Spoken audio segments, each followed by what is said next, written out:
नमस्कार, आप देख रहे हैं स्वराज एक्सप्रेस और मैं हूं आपके साथ वर्षा। अयोध्या में नमो नमो, जी हां, प्रधानमंत्री नरेंद्र मोदी के हाथों अयोध्या धाम रेलवे स्टेशन का उद्घाटन हो गया है। इस दौरान राज्यपाल आनंदीबेन पटेल और सीएम योगी आदित्यनाथ मौजूद रहे। उनके साथ रेल मंत्री अश्विनी वैष्णव भी मौजूद थे। इसके अलावा कई केंद्रीय मंत्री और योगी सरकार के मंत्री भी मौजूद रहे। इससे पहले पीएम मोदी का रोड शो हुआ। इस दौरान सड़क के दोनों किनारे लोगों की भारी भीड़ जुटी हुई।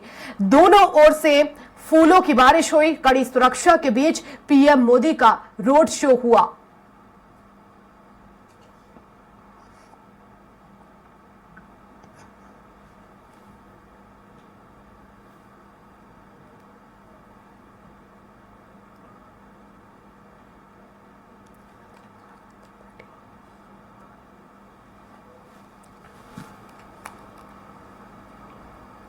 और इसी पर हमारे साथ ज्यादा जानकारी के लिए संवाददाता हेमंत शर्मा जुड़ गए हैं रायपुर से। हेमंत, चावल जो है छत्तीसगढ़ का चावल जाएगा अयोध्या और वहां पर महकेगा, किस तरह से जो है पूरी तैयारी की गई है?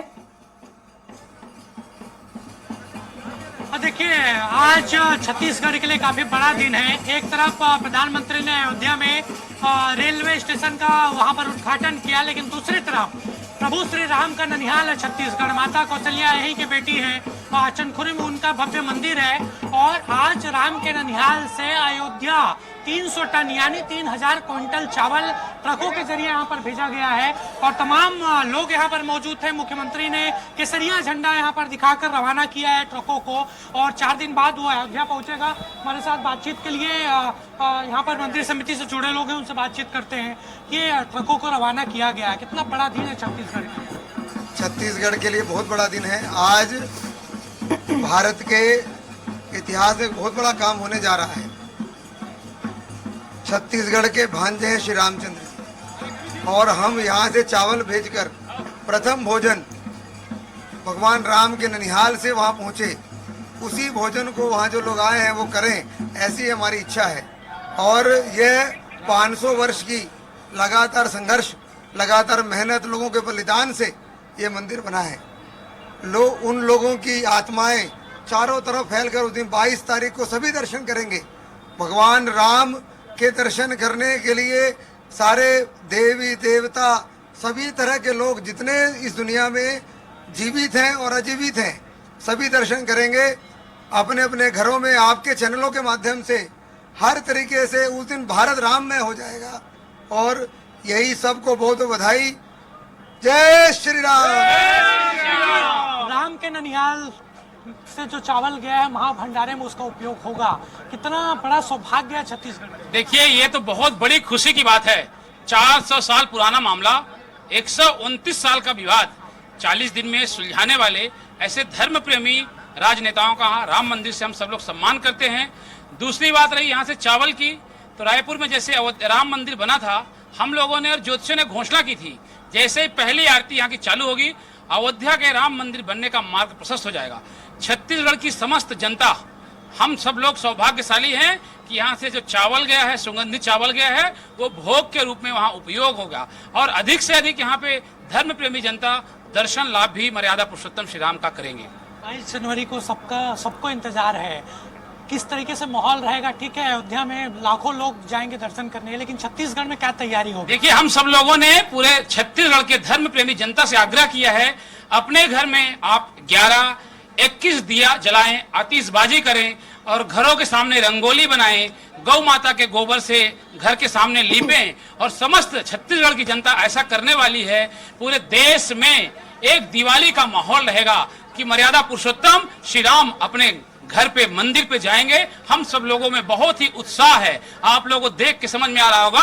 अभी आधे 1 घंटे की सूचना में बिल्कुल, तो छत्तीसगढ़ में उत्साह जो है अपने चरम पर है और एक सौभाग्य प्राप्त छत्तीसगढ़ को वहां का जो चावल है पहुंचा है अयोध्या ट्रकों के माध्यम से 3000 क्विंटल। हेमंत, आप बने रहिएगा, हमारे साथ जुड़ गए हैं उत्तर प्रदेश संपादक राघवेंद्र त्रिपाठी जी। राघवेंद्र जी, अयोध्या में नमो नमो, साथ ही साथ हम ये कहें क्योंकि 22 जनवरी जिसे एक दीपोत्सव के रूप में मनाया जाएगा। तो आज जिस तरह की सौगात मिल रही है, आज जिस तरह से प्रधानमंत्री नरेंद्र मोदी का स्वागत हुआ, बड़ी सौगातें आज दी, तो अयोध्या के लिए कहीं ना कहीं ये छोटी दीपावली से कम का उत्सव नहीं होगा? जी बिल्कुल वर्षा, देखिए दीपावली का त्योहार ही भगवान राम से जोड़ा गया। जब भगवान राम लंका में रावण का वध करके अयोध्या वापस आए तो उस दिन दीपावली मनाई गई थी। और उत्तर प्रदेश, खासतौर से अयोध्या की दीपावली तो गिनीज वर्ल्ड बुक रिकॉर्ड में दर्ज हो चुकी है, पूरी एक कीर्तिमान बना चुकी है। और जिस तरह से उद्घाटन समारोह को ऐतिहासिक बनाने की तैयारी चल रही है, छत्तीसगढ़ से 30,000 कुंटल चावल आ रहे हैं जो भगवान राम को भोग लगेंगे, क्योंकि वहां उनकी ननिहाल है। अब उनके ससुराल यानी जनकपुरी नेपाल से भी तमाम उपहार सामग्री, भगवान राम के लिए कपड़े आ रहे हैं, उनके नहाने लिए कई नदियों का जल आ रहा है। वहां के लोग उनको अपना दामाद मानते हैं, तो वहां से भी उपहार आ रहा है। और नर्मदा सहित तमाम जो पवित्र नदियां, उनका जल आएगा, उससे स्नान करेंगे। तो कहीं न कहीं एक पूरे देश का आयोजन है, पूरा देश कहीं न कहीं सहभागिता कर रहा है, चाहे छत्तीसगढ़ हो, मध्य प्रदेश हो, उत्तर प्रदेश हो, तमिलनाडु हो, या चित्रकूट का इलाका है, चित्रकूट से भी तमाम उपहार आ रहे हैं। भगवान राम ने वहां वनवास काटा था। तो कुल मिलाकर ऐतिहासिक चीजें होने जा रही है। और रही बात उत्सव की, तो जिस दिन से प्रधानमंत्री मोदी ने इसका शिलान्यास किया था 5 अगस्त 2020 को, उसी दिन से अयोध्या में उल्लास है। लेकिन अब उल्लास अपने चरम पे पहुंच रहा है। फिर जैसे जैसे नजदीक आ रही है वैसे वैसे उल्लास बढ़ रहा है, सजावट बढ़ रही है, रंगोलियां बढ़ रही है, बच्चे अपने गीतों की तैयारी कर रहे हैं। अब 22 जनवरी का जब तिथि आएगी तो उस दिन देखने बनते कि अयोध्या किस तरह निराली दिखती है। और सबसे बड़ी बात, अयोध्या इस समय इतनी खूबसूरत हो गई, प्रधानमंत्री मोदी आज आए हैं, 1 लाख लोगों ने पुष्प वर्षा की है। जितने भी मार्ग बने हैं, चाहे धर्म पथ हो, चाहे कर्तव्य पथ हो, सब मार्गों पे अच्छी अच्छी भित्तकारी की है, अच्छी अच्छी मूर्तियां लगाई गई हैं, तमाम विदेशी फूलों से उनको सजाया गया है। अभी प्रधानमंत्री मोदी ने 15 किलोमीटर का लंबा रोड शो किया, अयोध्या धाम रेलवे स्टेशन का लोकार्पण किया, 6 ट्रेनों का भी लोकार्पण किया, वंदे भारत और अमृत भारत एक्सप्रेस ट्रेनों का। अब एयरपोर्ट पहुंच गए हैं, एयरपोर्ट में थोड़ी देर बाद एयरपोर्ट का लोकार्पण करेंगे, उसके बाद जनसभा को संबोधित करेंगे। तो कुल मिलाकर ऐतिहासिक नगरी बनने जा रही है अयोध्या। हालांकि त्रेता युग में, पुराणों में अयोध्या को ऐतिहासिक नगरी बताया गया, धार्मिक नगरी बताया गया है, लेकिन जिस तरह से 500 साल से विवाद चले, उसको लेकर अयोध्या की एक अलग छवि हो गई थी। जब अयोध्या का कोई नाम लेता था तो विवाद स्मृति पटल पे छा जाता था, वहां क्या क्या विवाद है। लेकिन अब सारे विवाद खत्म हो चुके हैं। भगवान राम का मंदिर बनकर लगभग तैयार हो चुका है। 22 जनवरी को उद्घाटन होगा, भगवान राम लला उसमें विराजमान होंगे। 10 लाख से अधिक लोग आएंगे, जिसमें से 7,000 मेहमान हैं जिनको कार्ड भेजे गए हैं, जिनके लिए पंडाल बनाए गए हैं। गर्भगृह में योगी आदित्यनाथ, मोदी, मोहन भागवत जाएंगे, पूजा करेंगे। उसके बाद एक उत्सव का माहौल होगा। जो छत्तीसगढ़ से चावल आ रहा है, पहला भोग भगवान राम को उसी चावल से लगाया जाएगा, और वही चावल पूरे देश में 4-4 दाने, 6-6 दाने, 10-10 दाने हर हिंदू के घर में पहुंचाए जाएंगे। तो छत्तीसगढ़ का भी सौभाग्य, भगवान राम के ननिहाल का भी सौभाग्य है, वह देश के सभी हिंदू घरों में जाएगा, प्रसाद के रूप में सभी उसका ग्रहण करेंगे। बिल्कुल राघवेंद्र जी, और आज जो उत्सव हुआ है, भव्य उत्सव इसे हम कह सकते हैं, और इससे हम समझ सकते हैं कि 22 जनवरी को जो उत्सव मनेगा वो और भी ज्यादा भव्य होगा। और जैसे कि आज प्रधानमंत्री नरेंद्र मोदी पहुंचे, कड़ी सुरक्षा व्यवस्था, जाहिर तौर पर सुरक्षा को लेकर अभी से अयोध्या में जो है वो अलर्ट पूरी तरह से घोषित कर दिया गया होगा। जी बिल्कुल, अयोध्या में कल रात से ही सारे वाहनों की ट्रैफिक आवाजाही बंद कर दी गई। जितने हाईवे अयोध्या से गुजरते हैं उनको बंद कर दिया गया है। ड्रोन से निगरानी की जा रही है। 20,000 पुलिसकर्मी उत्तर प्रदेश के लगाए गए हैं। केंद्रीय सुरक्षा बल के भी कर्मचारी लगाए गए हैं। एसपीजी की सुरक्षा पहले से ही प्रधानमंत्री मोदी के साथ इर्द गिर्द रहती है। तो कुल मिलाकर छावनी में तब्दील है, लेकिन इतना ध्यान रखा गया कि जो श्रद्धालु अयोध्या आए हैं उन्हें किसी प्रकार की तकलीफ न हो। सभी से कहा गया कि अपना परिचय पत्र जरूर साथ रखें, Aadhaar, I card, driving licence, passport जो भी आपके पास है साथ रखें, ताकि सुरक्षा कर्मियों को किसी प्रकार की कोई दिक्कत न हो आपको चेक करने में, और आपको भी दिक्कत न हो किसी तरह के मूवमेंट में। और सबसे बड़ी बात है कि अयोध्या को जो सौगात मिल रहे हैं, या किसी ने सपने में नहीं सोचा था कि अयोध्या में अंतरराष्ट्रीय हवाई अड्डा बनेगा। यह उत्तर प्रदेश का 5वां अंतरराष्ट्रीय हवाई अड्डा है। यहाँ माना जा रहा है कि दिन भर में 37 विमान रूटीन में फ्लाई करेंगे। अभी दिल्ली, लखनऊ से 80 विमान फ्लाई कर रहे हैं, अयोध्या में 37, बनारस से 87। तो कुल मिलाकर बड़ा एयरपोर्ट बन रहा है। और 22 जनवरी को 100 से अधिक विमानों की यहाँ लैंडिंग कराने की तैयारी की जा रही है। हालांकि हैंगर बनारस में बनाया जा रहा है, लखनऊ में बनाया जा रहा है। जो मेहमान आएंगे उनको उतारने के बाद विमान जाके पार्क होंगे लखनऊ में और बनारस में। लेकिन इतना जरूर है कि अयोध्या अपने विहंगम रूप को तैयार है। 22 जनवरी को वह रूप पूरी दुनिया देखेगी। लेकिन जो झांकी आज अयोध्या की दिख रही, जिस तरह से अयोध्या सजी हुई है, जो जिन गलियों में पैदल चलना मुश्किल था, वहां आप वाहन लेके आप जा सकते हैं। 4 गाड़ियों की पार्किंग नहीं थी हनुमानगढ़ी के सामने, वहां 1000 गाड़ियां पार्क कर सकते हैं। राम मंदिर में 2000 गाड़ियों की पार्किंग व्यवस्था की गई है। एक साथ 80,000 से अधिक लोग रुक करके भगवान राम के दर्शन कर सकते हैं। तो कुल मिला के भव्य तैयारी है। सरजू के घाटों को सजाया गया है, टेंट सिटी बनाई गई है, बाहर से फूल मंगाए गए हैं। जिसकी जो योगदान है, छत्तीसगढ़ का योगदान चावल के रूप में है, तो जनकपुर का योगदान उनके उपहार के रूप में है। तमाम राज्यों से अलग अलग उपहार आ रहे हैं। मुरादाबाद से पीतल के धर्म ध्वज आ रहे हैं। तो जहां जिसकी जो खासियत है वहां से सामान आ रहा है और तैयारी पूरी है कि 22 जनवरी को अयोध्या का जो रूप पूरी दुनिया देखने वाली है और जीवन भर किसी के स्मृति पटल से मिटने न पाए। बिल्कुल। और जिस तरह से 22 जनवरी का आयोजन होगा राघवेंद्र जी, हम समझ सकते हैं कि भव्य होने वाला है, सुरक्षा व्यवस्था भी रखी गई है। लेकिन अयोध्या की जनता आखिर किस तरह से देख रही है, कितना उत्साह है, क्योंकि भगवान राम के दर्शन होंगे। और साथ ही साथ हमने देखा कि जिस तरह से प्रधानमंत्री नरेंद्र मोदी ने ट्रेनों को हरी झंडी दिखाई, दूसरे राज्यों से पहुंचेंगे, विदेशों से अयोध्या पहुंचेंगे, कनेक्टिविटी बेहतर हो, इसी वजह से जो है लगातार स्पेशल ट्रेनें भी चलाई जा रही हैं। जी बिल्कुल।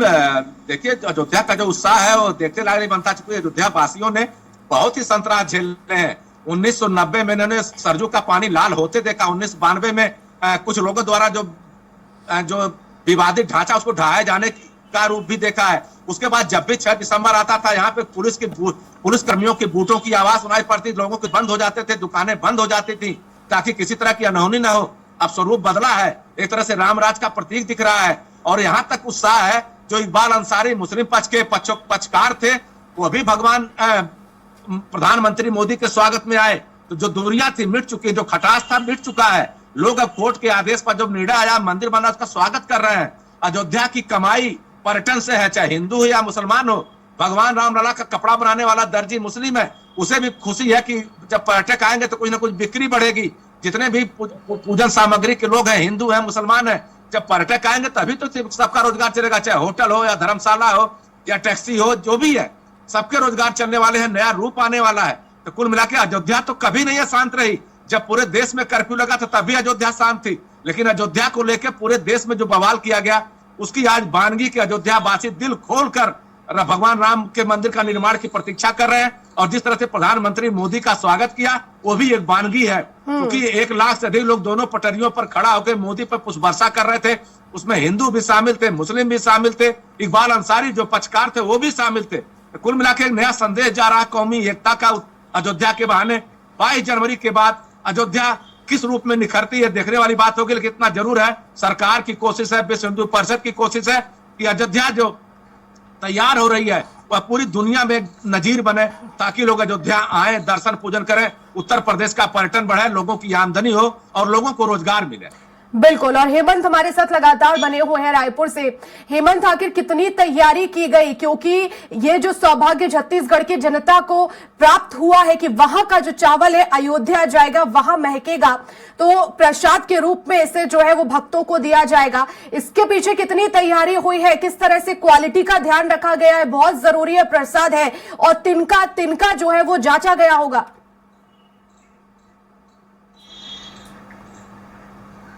काफ़ी दिनों से तैयारी हो रही थी और जिस तरीके से मंदिर के समिति से जुड़े लोगों से भी हमने बातचीत की कि किस तरीके से तैयार किया जा रहा था चावलों को, खासतौर पर जो प्रदेश का राइस मिलर एसोसिएशन है वो अलग अलग जगहों पर ये चावल को पहले इकट्ठा कर रहा था और उत्तम क्वालिटी की सुगंधित जो चावल है वो अयोध्या भेजी गई है।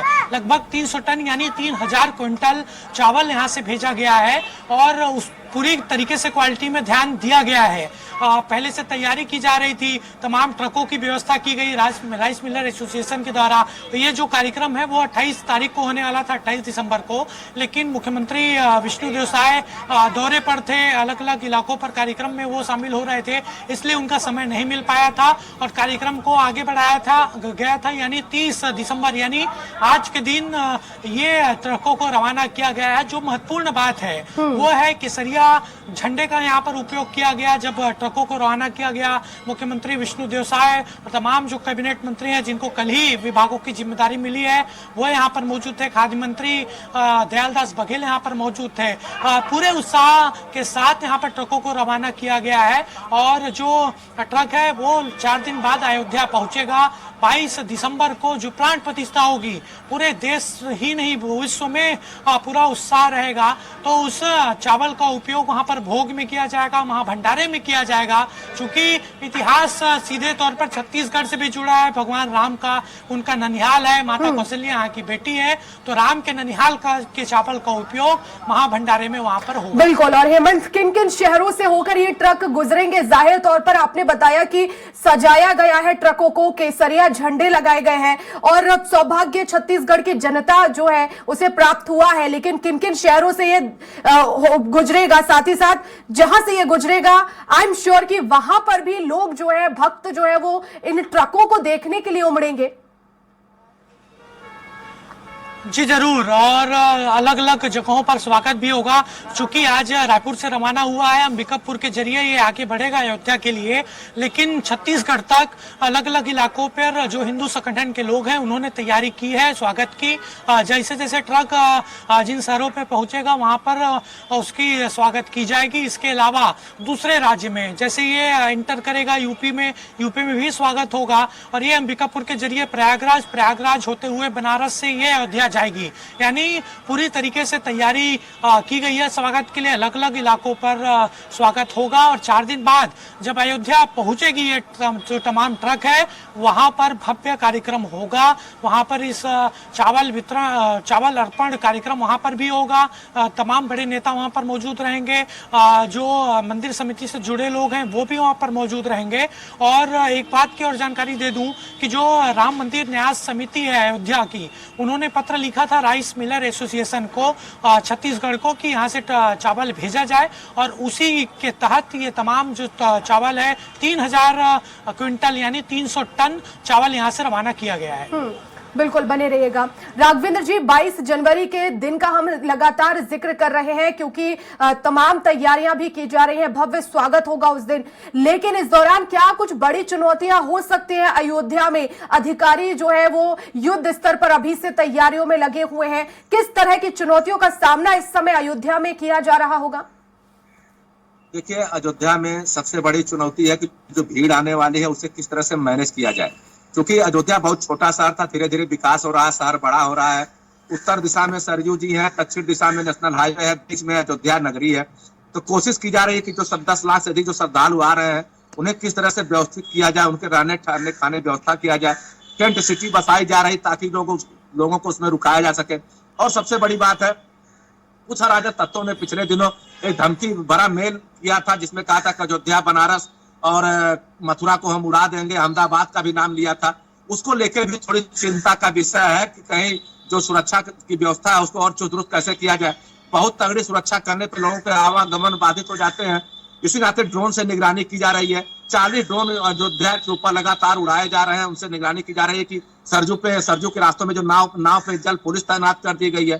तो कुल मिला के छावनी में तब्दील अयोध्या। लेकिन चुनौती सबसे बड़ी है कि अयोध्या वर्षों बाद अयोध्या इस तरह से मंदिर के रूप में विकसित हो रहा है। मंदिर भगवान राम के मंदिर का प्राण प्रतिष्ठा हो रहा है, जनता आ रही है, बिना बुलावे के आ रही है और इसको मैनेज करना सबसे बड़ी चुनौती है। क्योंकि इतने लोगों को एक साथ कभी अयोध्या ने देखा नहीं था और उस तरह के भी होटल भी विकसित नहीं हो पाए हैं, धर्मशाला भी नहीं बहुत बन पाए हैं। और प्रशासन ने सुरक्षा के कारणों से धर्मशाला और होटलों को 22 जनवरी की बुकिंग रद्द करने को कहा है ताकि निगरानी रखी जा सके कौन लोग कहाँ हैं। तो ऐसे में सबसे बड़ी चुनौती है जो भीड़ आ रही है, जो दर्शनार्थी आ रहे हैं उनको मैनेज करने की है। और जो जितने भी ट्रेन बस से लोग आ रहे हैं उनको डाइवर्ट रूटों से उनके गंतव्य तक भेजने की सबसे बड़ी चुनौती है। हालांकि प्रशासन की तैयारियां अभी से है। 17 से लेकर 22 तक रूट डाइवर्जन रहेगा। लखनऊ से जाने वाले वाहन बाराबंकी से ही गोंडा रास्ते गोरखपुर मोड़ दिए जाएंगे।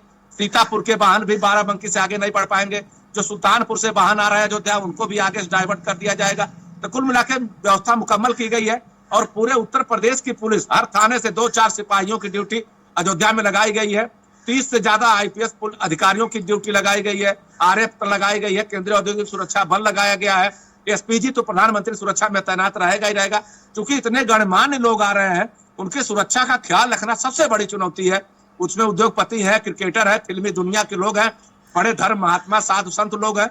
ऐसे में सबकी सुरक्षा का ध्यान रखना सरकार के लिए सबसे बड़ी चुनौती है। बिल्कुल, तो एक ही जगह पर दिग्गजों का जमावड़ा रहेगा राघवेंद्र जी, और जैसा कि आप बता रहे कि धमकी भरे पत्र भी मिल रहे हैं। जाहिर तौर पर जो खुफिया एजेंसीज है वो पूरी तरह से अलर्ट मोड पर होंगी, और खास तौर पर रूट डायवर्जन हुआ है। 22 तारीख को स्कूलों में क्या छुट्टियां घोषित कर दी गई है, जो ऑफिस है, प्राइवेट ऑफिस है, वहां क्या व्यवस्थाएं रहेंगी, ताकि क्योंकि भीड़ बहुत रहेगी, जगह नहीं होगी। जाहिर तौर पर कोशिश यही होगी कि भीड़ जो है वो कम से कम की जाए। इस समय पर स्कूलों में हो सकता है छुट्टियां हो, और उसके बाद रामलला के दर्शन के लिए जो भक्त पहुंचेंगे वो आसानी से जो है वो दर्शन कर सके। जी बिल्कुल, तैयारी यही की जा रही है कि स्कूलों में छुट्टी तो घोषित पहले से कर दी गई कि 17 से लेकर 22 जनवरी तक छुट्टी रहेगी। हालांकि इस समय शीतकालीन चल रहा है, जाड़े की छुट्टियां स्कूलों में ऑलरेडी चल रही हैं। लेकिन सबसे बड़ी चुनौती यही है कि जो लोग आ रहे हैं, जो आस्था लेके आ रहे हैं, उनको किसी प्रकार की दिक्कत न हो। और अभी सूचना मिल रही है वर्षा की, प्रधानमंत्री मोदी जब एयरपोर्ट जा रहे थे, रास्ते में एक निषाद परिवार के घर चले गए मिलने। चूंकि निषाद राज की महिमा अपरंपार है, निषाद राज ने भगवान राम को नदी पार कराया था, तब वो वनगमन जा पाए थे। तो सबका ध्यान रखा जा रहा है। निषाद राज की महत्ता है, सबरी की भी महत्ता है, सुग्रीव की भी महत्ता है। तो जो पूरा पौराणिक महत्ता है उसका भी ध्यान रखा जा रहा है। हालांकि निषाद राज गुहा के परिवार के लोग चित्रकूट से आएंगे, लेकिन आज प्रधानमंत्री को बताया गया कि यह घर निषाद परिवार का है, मल्लाह परिवार का है। प्रधानमंत्री का काफिला रुका और उनके परिवार से मिलने चले गए। तो आप सोच रहे हैं कि कितनी बड़ी तैयारी की जा रही है। सभी वर्गों को, सभी जातियों को, सभी धर्मों को, लोगों को किस तरह जोड़ने की बात की जा रही है। भगवान राम के नाम पे एयरपोर्ट बना था, लेकिन प्रधानमंत्री मोदी ने कहा नहीं, यह महर्षि वाल्मीकि के नाम पर रहेगा। चूंकि वाल्मीकि जी का योगदान भगवान राम को लेकर है, उन्होंने रामायण लिखी है, तो वाल्मीकि कैसे छूते रह सकते हैं। तो सब चीजों का ध्यान रखा जा रहा है और कोशिश यही की जा रही है कि जितने भी लोग आ रहे हैं, अगर आस्थावान है, उन्हें कोई दिक्कत नहीं होगी। लेकिन अगर आप पिकनिक मनाने आएंगे, तय मानिए कि अयोध्या में आपको दिक्कत होगी। हुड़दंग की कोई गुंजाइश नहीं है। आप शांति से रहें। अयोध्या में 10 लाख लोगों को ठहरने, रहने, खाने की व्यवस्था की जा रही है। 30,000 कुंटल चावल तो केवल आप भगवान राम के ननिहाल से आ रहा है, छत्तीसगढ़ से। आप सोच सकते हैं कितने खाद्यान्न की व्यवस्था की गई है। रहने, ठहरने, खाने की कोई दिक्कत नहीं है, बशर्ते आप अनुशासन बनाए रखें, सुरक्षा व्यवस्था में कहीं सेध न लगने पाए। यही सबसे बड़ी चुनौती है प्रशासन की। और इसमें सब लोग स्वफूर्त अपने आप को अनुशासित कर रहे हैं। जो लोग जा रहे हैं, सरयू किनारे स्नान कर रहे हैं, चुपचाप दर्शन कर रहे हैं हनुमानगढ़ी का। आज प्रधानमंत्री का रोड शो निकला, जहां बैरिकेडिंग नहीं थी, वहां भी लोग हाथों में फूल लेकर एक किनारे खड़े थे। और सबसे बड़ी बात है, प्रधानमंत्री मोदी इस समय लता मंगेशकर चौक पर चले गए हैं। लता मंगेशकर के नाम पर अयोध्या में एक चौक बनाया गया है, वहां पे प्रधानमंत्री खड़े होकर लोगों से मिल रहे हैं और देख रहे हैं कितना खूबसूरत अयोध्या दिख रहा है। एक तरफ पीएम मोदी का स्वागत भव्य तरीके से हो रहा है, और दूसरी तरफ प्रशासन की तरफ से भी अपनी तैयारियां जो है वो पूरी कर ली गई है। और अब इंतजार रहेगा 22 जनवरी का, जब रामलला के जो दर्शन है वो होंगे। बहुत शुक्रिया फिलहाल तमाम जानकारी के लिए। हेमंत, आपका भी बहुत शुक्रिया। और इसी के साथ इस बुलेटिन में फिलहाल इतना ही। खबरें लगातार जारी है। नमस्कार।